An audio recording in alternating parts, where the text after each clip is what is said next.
किसी भी राष्ट्र की उन्नति का आकलन वहाँ की संस्कृति के आधार पर ही किया जाता है और इस संस्कृति को मूल रूप कला ही प्रदान करती है, फिर चाहे वो चित्रकला हो, संगीत कला हो या फिर स्थापत्य कला।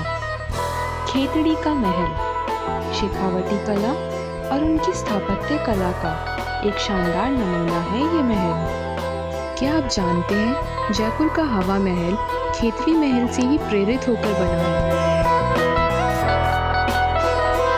The Khetri Mahal, which also houses the Raghunath Temple and the Bhopalgarh Fort.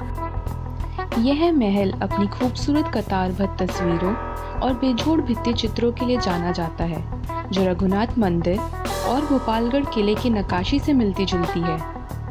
इसे झुंझुनू के हवा महल के नाम से भी जाना जाता है।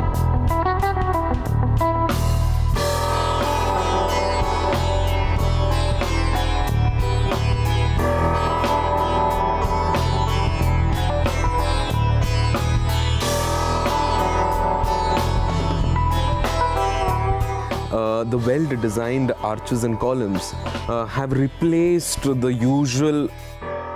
यह महल झरझरा है। इस महल में लगातार झीनी झीनी हवाएं बहती रहती हैं, जिस वजह से ये दूसरी इमारतों से जुदा है। महल में विशालकाय खंभे दीवारों की जगहों पर बनाए गए, जिससे महल के हर कोने में हवा आती रहती है। दीवार की नक्काशियाँ और उस पर प्राकृतिक तत्वों से बने फ्रेम और तस्वीरें महल में जाते ही एक अलग किस्म का रूमानी एहसास दिलाती है।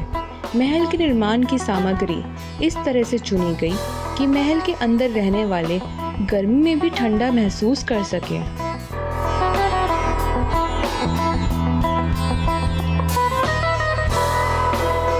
You see a lot of courtyards that have been implanted within the plan, which allows stack effect. That महल में बहुत से आंगनों का भी निर्माण किया गया, जो कि स्टैक इफेक्ट में मददगार है।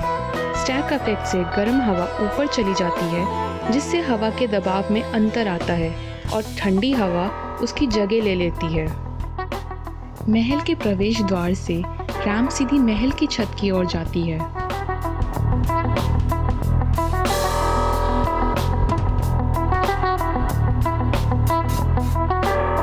अब हम उस पवित्र कमरे में हैं जहाँ पर स्वामी विवेकानंद एक रात के लिए ठहरे थे।